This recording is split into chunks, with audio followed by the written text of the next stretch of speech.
Lost and Found. The book of Joshua states that the ancient city of Hazor was a royal Canaanite city and the site of Joshua's most important victory in the Israelites' conquest of the Promised Land. In Joshua chapter 11 and verses 1 to 15, it is recorded how Hazor's king Jabin organized a Canaanite coalition of kings against Joshua, but was defeated, and the city was sacked. A century later, the Israelites are recorded as having done evil in the sight of the Lord, and, reading from Judges chapter 4, verse 2, "And the Lord sold them into the hands of Jabin, king of Canaan, that reigned in Hazor." Evidently, this was another Jabin, which was probably a dynastic name. In Judges chapter 4, starting at verse 4, we find the prophetess Deborah and Barak leading a revolt for freedom. In the battle of Tanakh, Jabin's fortresses under Sisera were routed, and Sisera fled to the tent of Jael the Kenite, for there was peace between Jabin king of Hazor and the house of Heber the Kenite. Heber was one of the children of Hobab, the father-in-law of Moses, who had severed himself from the Kenites and had settled at Kedesh. Judges chapter 4, verse 18 and onwards tells how Jael invited Sisera into her tent and to fear not. He did so and asked for some water, saying, "I am thirsty." Jael gave him some milk and covered him with a mantle. As soon as he sank exhausted into sleep, his very last sleep, Jael took an iron tent pin in one hand and a heavy mallet in the other, and with a single blow pierced the temples of the sleeping warrior. So died Sisera. Hazor is again mentioned in the first book of Kings, chapter 9, verse 15, as one of the Canaanite cities rebuilt as a royal administrative center by Solon. The last reference in the Bible to Hazor is found in the second book of Kings, chapter 15, verse 29, which relates how the Assyrian king Tiglath-Pileser III conquered northern Israel, including Hazor, carrying Israel captive to Assyria. While the biblical records are the only source of information about Hazor from the time of Joshua onwards, we are fortunate to have abundant references in Egyptian and Mesopotamian inscriptions. The earliest historical mention of Hazor outside the Bible is found in two of the so-called Egyptian execration texts composed in the 12th Egyptian dynasty about the 19th or the beginning of the 18th centuries BC. These texts are strange magical rites in which the Egyptians curse their actual or potential enemies. In one text, Hazor is mentioned among other potential enemies in Canaan. Our really valuable historical information concerning Hazor before the Israelite conquest comes from inscribed clay cuneiform tablets discovered in the excavation of the famous city of Mari on the banks of the river Euphrates. In the ruins of the king's palace was found the royal archives containing over 25,000 tablets and several listed shipments of tin to Hazor's ruler Idni-Medad from Mari.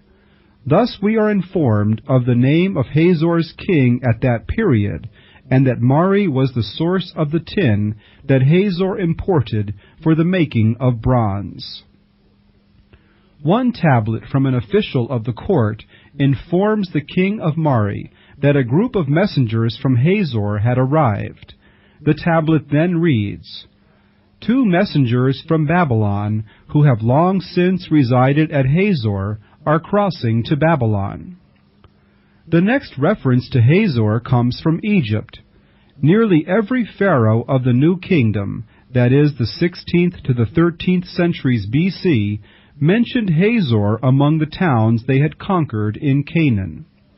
Thutmose III, the famous pharaoh of the 15th century BC who captured Megiddo, mentions Hazor in this great battle.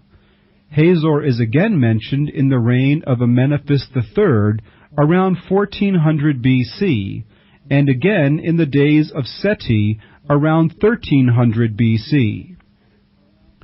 By far the most important reference to Hazor in the first half of the 14th century BC comes from the Tel El Amarna letters, a town in central Egypt.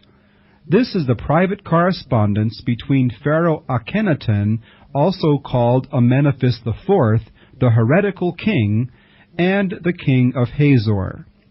They provide information about the Holy Land prior to the preceding conquest by Joshua. Most of the tablets are asking for help against foreign armies invading their lands. They name the Habiru and the Sagas, which would have been the Hebrews under Joshua. In one letter, the king of Hazor informs the Pharaoh that he is safeguarding the cities of the Pharaoh until the Pharaoh arrives. But help never came at that time, and it appears that complete chaos reigned in Canaan. To the archaeologist, Hazor is unique. With an abundance of references to it in extra-biblical sources, covering a period from the 2nd millennium BC through the 1st century AD, with only a few gaps, and a geographical range that spans almost the entire Fertile Crescent, these extra-biblical sources might supply historical insight into Hazor's place in biblical events of the period. But where was Hazor? The historian Josephus gives us one clue.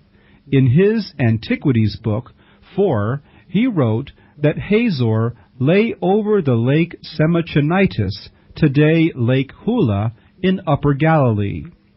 Over the years, several tells or mounds have been suggested might be Hazor, but the first modern scholar who correctly suggested that Hazor was located on the site called by the Arabs Tel El Qeda was J. L. Porter in 1875. He described the mound as having a broad terrace with many cisterns, heaps of stone, prostrate columns, and other stone ruins scattered over the site. Porter's suggestion was not only not taken up by the scholars at that time, it was forgotten. It was not until 1926 that Professor Garstang, who was the Director of Antiquities of the British Mandatory Administration of Palestine, after doing some exploratory excavations on the mound, identified it as the long-lost city of Hazor. The mound occupied an ideal strategic situation in northern Galilee that fits all the known data concerning the site of Hazor. It was just north of the Sea of Galilee, and was below the southern tip of Lake Hula, as Josephus had written. It commanded a view of the Hula Valley, the source of the Jordan River, and the slopes ascending to the Golan Heights and Mount Hermon. It not only controlled a rich, well-watered agricultural hinterland, but stood guard over a vital trade and military route linking the Nile Valley with the urban centers of the Tigris and Euphrates valleys far to the northeast. In 1955, a team of archaeologists, directed by Professor Yadin from the Hebrew University of Jerusalem, began excavating the site of the Canaanite town of Hazor. The unique feature of the site was a large rectangular enclosure surrounded by an earthen rampart, which was further defended by a very deep and wide moat. The area enclosed was about 200 acres, and the question arose, was it a camp area or a chariot parking place? And if so, why was it defended by such formidable earthworks which would have required the labor of thousands of workers for a long period? If not, could it have been a city? And if it was a city, then it was obviously the largest city in Palestine and among the largest in the Fertile Crescent. The population of a city is usually reckoned at 50,000 inhabitants per 1,000 square yards. This would give an estimate that the enclosure could hold between 30,000 and 40,000 people, making it an enormous city. By 1958, Yadin's workers had uncovered evidence of nearly continuous occupation of Hazor from 3000 BC to 350 BC. That would be from the early Bronze Age to the Persian period. The most spectacular finds came from the Middle and later Bronze Age, from 2000 BC to 1200 BC. These included the Hyksos, Amarna, and post-Amarna periods, the last one showing evidence of sudden, violent destruction, undoubtedly by the Israelite conquest of Palestine. It was also ascertained that the huge earthen rampart did in fact surround a vast city, not one, but two cities, an upper and a lower city. Although Yadin's excavations covered only a tiny portion of the enormous mound, he uncovered architecture and other artifacts from the later periods of Hazor's history, which would have been during the reigns of the Israelite kings of the 10th and through the 8th centuries BC. He also discovered the principal Canaanite palace, but failed to find the royal archives that would have included a record of events in Canaan immediately preceding the arrival of the Israelites. Another expedition to Hazor in 1990, sponsored by the Hebrew University in Jerusalem, in conjunction with Madrid University and the Israel Exploration Society, reopened the mound. The main objective was to find the royal archives that Yadin failed to locate. If found, it would have provided texts about Hazor's economy, politics, and foreign relations that would have provided information about the history and culture of Hazor that scholars can today only roughly reconstruct from pottery and other artifacts. Archives are a standard feature of palaces in the ancient Near East, and in time the one at Hazor is expected to be found. Cuneiform tablets have been uncovered, scattered over the surface, and buried under the destruction debris. Because some are datable by language and style to the 18th century BC, that is, the Middle Bronze Age, and others to the 14th century, the Late Bronze Age. It is believed that there may be two separate archives buried in the rubble at Hazor. The palace was found to form the heart of the upper city of Hazor. It was built to last. The massive walls of the core average 9 feet in width, and the eastern facade is almost 15 feet thick. Exceptionally solid stone foundations, made of huge limestone blocks, support the walls. It seemed that most of the residents lived in the lower city, but no stairway was found to enable the Hazorites living in the lower city to visit the palace or other administration buildings located on the Acropolis. However, the 1990 expedition to Hazor found the grand stairway connecting the two cities. It had been built over a large drainage system which led off rainwater from the city. Later, when digging deeper, a second set of stairs was excavated that had been constructed in an earlier period of Hazor's history. There is unmistakable evidence that the palace and the entire city of the late 14th or early 13th century BC was destroyed by fire.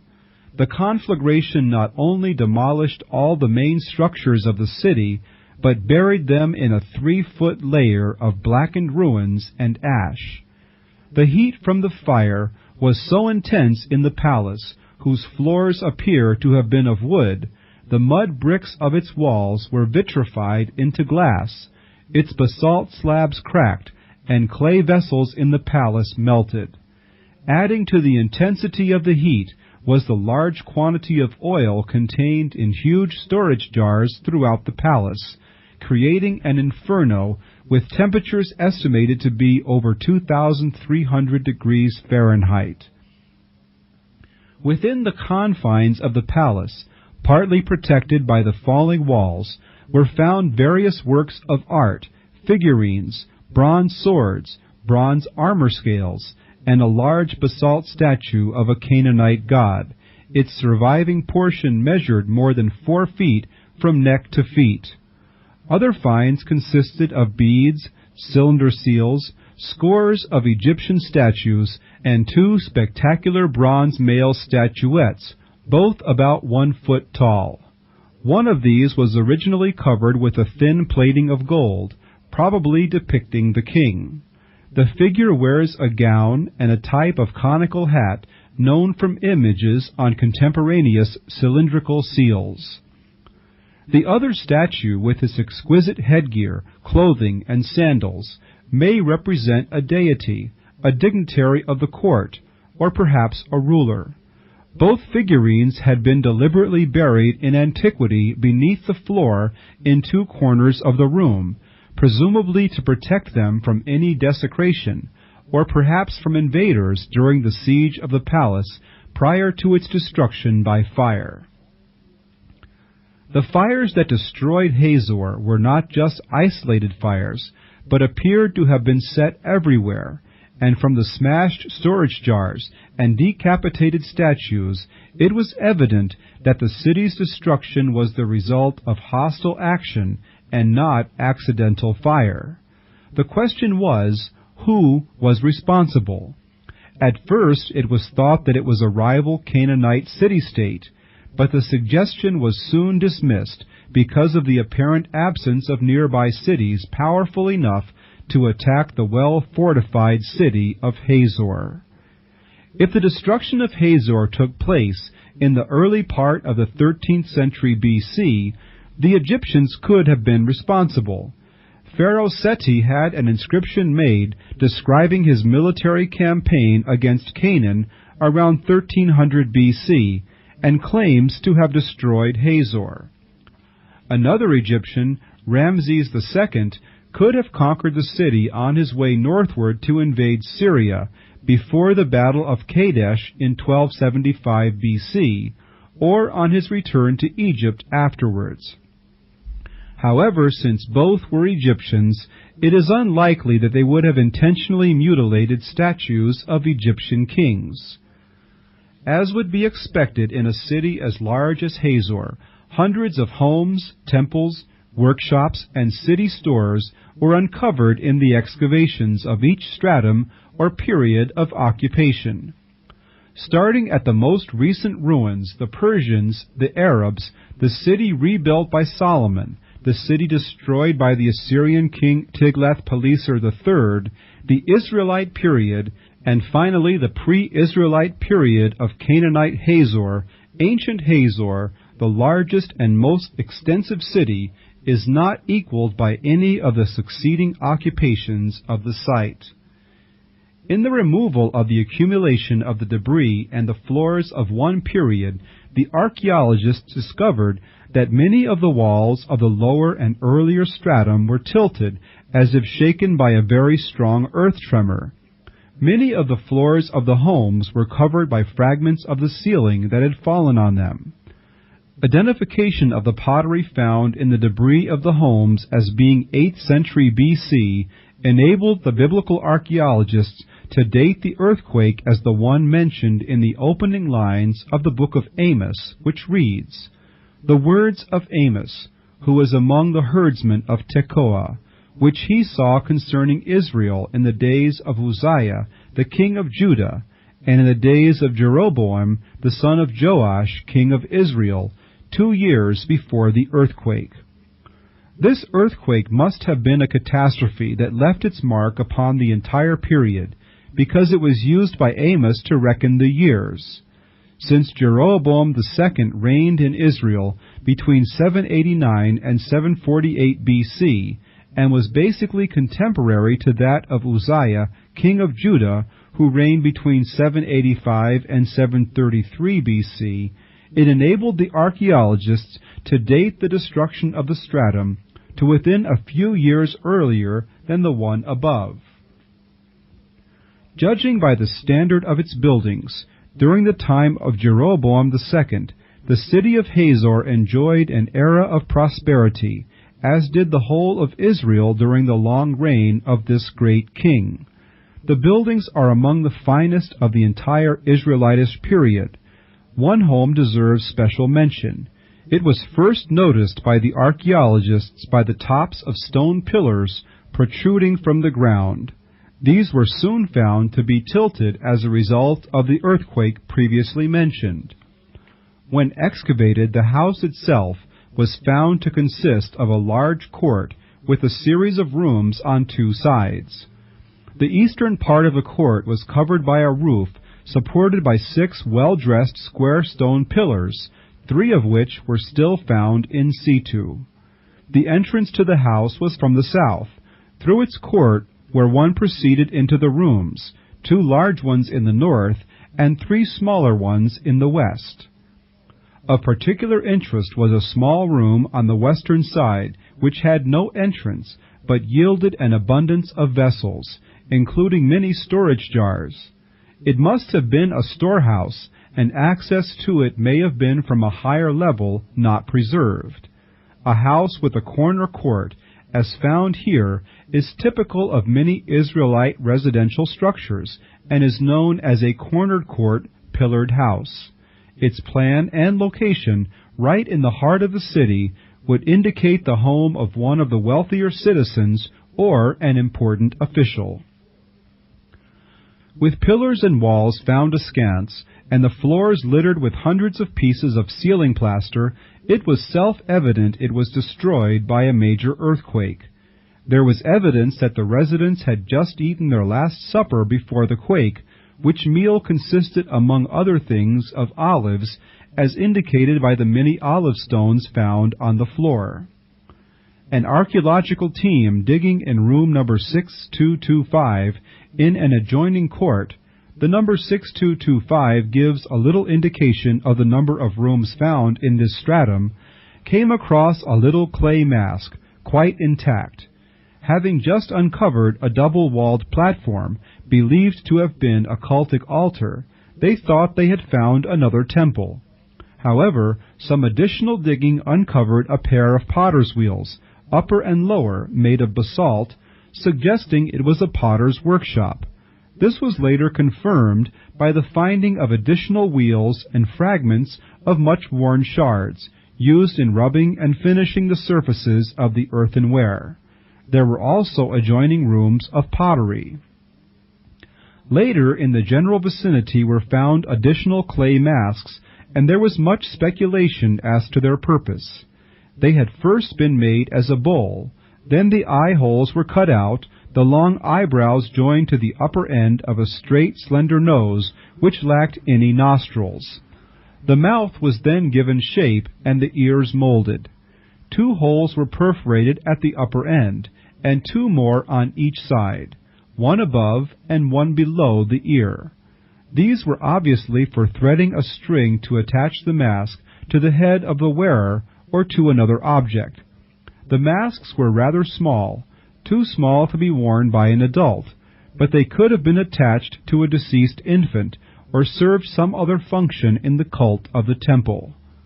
One major objective is to locate the water supply of a city. It is the lifeline, so to speak, of a city, especially in times of siege. With the major city of Megiddo in mind, the archaeologists looked for a similar water system. In fact, every Israelite city had some sort of underground installation, like King Hezekiah's famous tunnel in the city of Jerusalem. A well-fortified city such as Hazor certainly would have had a sophisticated system of water supply. A logical assumption is that there should be a vertical shaft inside the city ending in a tunnel that led to an external water source. There were and still are several natural springs on the southern edge of the upper mound. There was a deep ravine covered with green shrubs all year round, and it was there that the archaeologists decided to dig.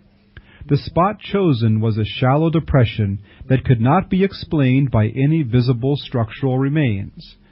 After finding considerable quantities of late artifacts, including Persian, Hellenistic, Byzantine, and Arab pottery, the diggers were convinced that they had found the shaft arising upward to the Canaanite city of Hazor that had become clogged with debris and had been abandoned to become a refuse hole for later occupations.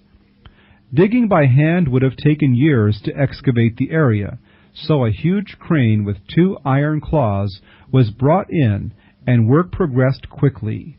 After several weeks' work, a shaft began to show through at various sides of the dig, and even more importantly, broad steps were exposed that had been cut out of the side for easy descent. As they continued digging, the shaft became too narrow to allow for stairs. Before giving up finding the water system, a small tunnel that seemed not to lead southward where the springs were, but westward, was then investigated. Opening up this tunnel revealed that it sloped westward, but turned toward the south, finally arriving at a pool of pure water.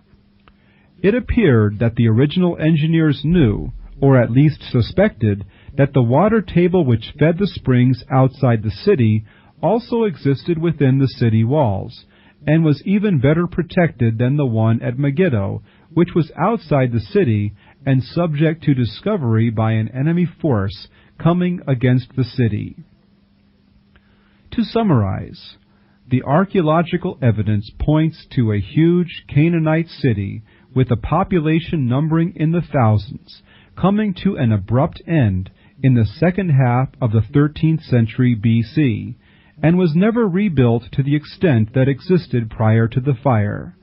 The striking similarity between the size of the city as revealed by the excavation of only a fraction of the area of the site, and the description in the Bible of Hazor as the head of all those kingdoms, and having been burnt by fire, leaves little doubt but that we have actually found the long-lost Canaanite city of Jabin that was destroyed by fire. I hope you have enjoyed this study in biblical antiquities, covering archaeological research in the Bible lands that has led to a proper understanding of the biblical text and historical events it records.